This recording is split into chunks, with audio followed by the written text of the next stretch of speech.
our financial guy calls us on a Monday morning and he goes like, I don't know how to tell you this, but like you guys, it's all gone. Everything's gone. And I'm like, what do you mean it's gone? Can we just wait it out? And he's like, you can't wait this one out. You're not gonna be able to wait this out. It's gone. So years of saving and being smart and all that stuff, gone. So Jamie, you mentioned leveling up, and one thing I love about your story is you got some early training in living by the Spirit and little manna from heaven and day by day. Could you talk to a little bit? I know a lot of people also are hurting right now financially and have a lot of uncertainty about what's going on. Maybe you could educate us a little bit. Take us back to, there was a famous incident, the savings and loans crisis, right? Yeah. And you got to, and God got to harvest a little bit of faith training with you. Yeah. So when I went into the police department as a believer, then I started, when I got on the street, I wanted to model like that nurse. And so I would be in these, once I got through probation, you can't really experiment when you're on probation, but my training officer didn't appreciate it. But when I got on my own, I would go into these situations and I talked to people like the nurse talked to me. Right? And that's how I started to ask God, what would you say now?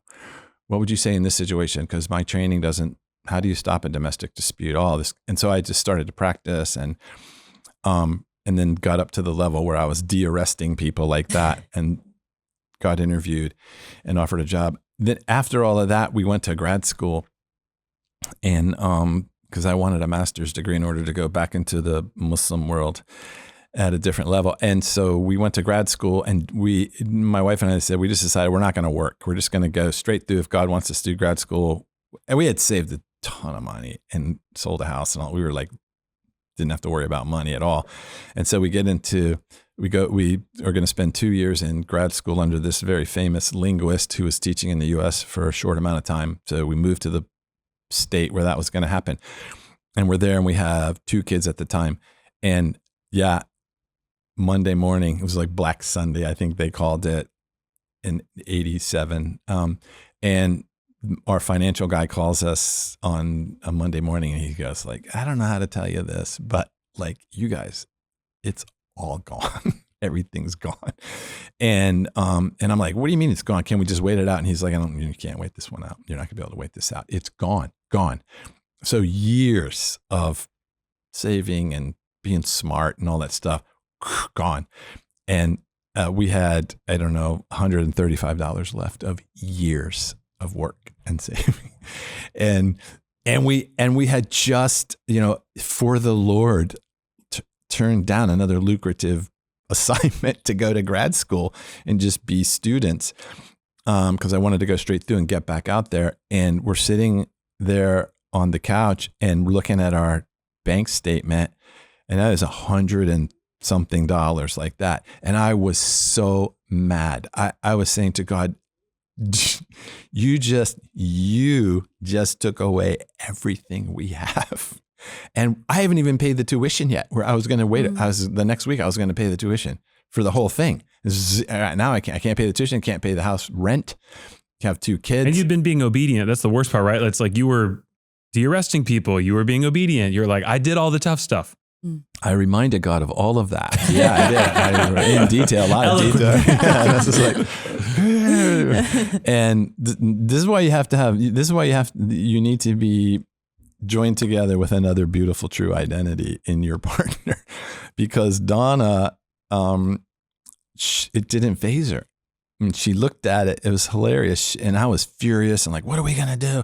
And she said, well, what we ought to do is like, let's just go out and blow the rest of this and get down to 0 and see what happens. That's what she said to me. And I was like, what are you, nuts? And she's like, no, let's just go get to 0 and let's just get to the 0 and just see what happens. I like the way she thinks. Stop avoiding it. Yeah, I figured you do. Yeah. Poor Derek. So we did. We just went out and, bought groceries and we went to 0.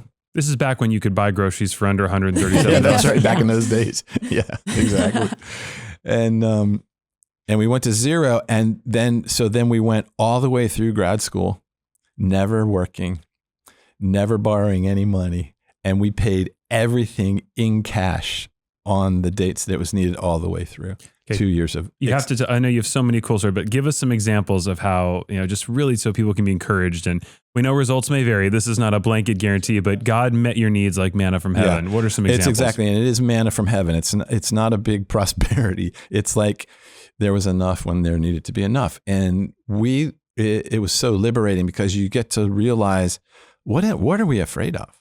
Like, what are we afraid of? And what the Lord wanted to do is like we realized that later when we were overseas, we were going to, the banks in the country we were in would embezzle all of the funding that came in for us. And we had to live in zero in a foreign country for months.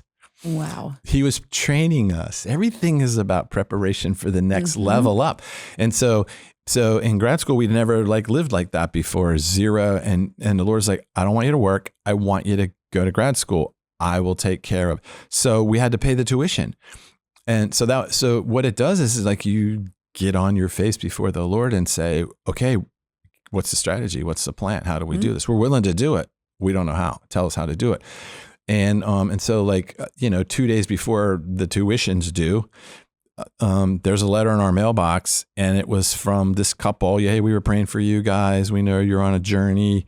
We wanted to help out if we could. They didn't know we lost money. We never told anyone anything that we do. It's probably embarrassing to. Yeah, exactly. And they had mailed it to an old address. So he had sent it months ago, but it got sent all over the place, and it was stamped, returned and sent and forwarded and all that till it got to this mailbox of where we were in grad school. And it was enough for the tuition. I paid the tuition. So when we saw that, I was like, okay, this is how this journey's going to go. And we're just going to, we're not going to have tons of money. But we're going to live in some hard places in the future. And this is going to be important that we're never afraid of money. We got it. Because if it's like Elijah laying down and going, all right, I'll see if birds can feed me. And because if he can get birds to feed me, I'll never worry about how can he provide. Not only for me, then Elijah's next level is now, can he provide for me and another person that doesn't believe? So he's like leveling up. And so this was our Elijah, can the ravens feed you? And so, and we were dirt poor. And so we would get up some mornings and just say, Lord, we just need the food for today. And it happened in so many weird ways. One time Dawn and I were just standing in the kitchen. I'm like, I'm going to class. She took classes. I'm like, we got to think about dinner at some point. And she goes over to look in the refrigerator, and there's a $20 bill just stuck on the refrigerator. And we just look at each other and just burst out laughing. Like, you don't even know, you can't even know how to ask where that came from. One time we had to pay the rent $800, and we went away for the weekend. We came back, and there was a newspaper laying on the front porch, and it had been there since Friday. So we were come back on a Sunday. There was a Friday edition of the newspaper. I carried in, I just throw it on the table, and like a $20 bill slides out from one of the pages. What? And so then we lay the newspaper flat and open it, and every page had different denominations of cash stuck in it, $800. It was like a drug drop. That's what it looked like to me. It looked like your friend getting back in touch with you? Is it a black Porsche dealing out the newspapers? But there's the whole rent, and our kids got to watch it. That was the coolest thing. Our kids were little, and they got to see this happen. And then for them, it became kind of a normal, oh, God, put a $20 bill. Oh, God. And interesting, them today, we have 3 sons, are all, we were talking about this earlier, are all quite successful in what they do because they've never been concerned about money, or can God protect them in a different place? But it's because they grew up this is the norm. And so they got to watch all that. And then right when we got to the end of grad school, when that season was over, the University of South Carolina offered me a full-time job.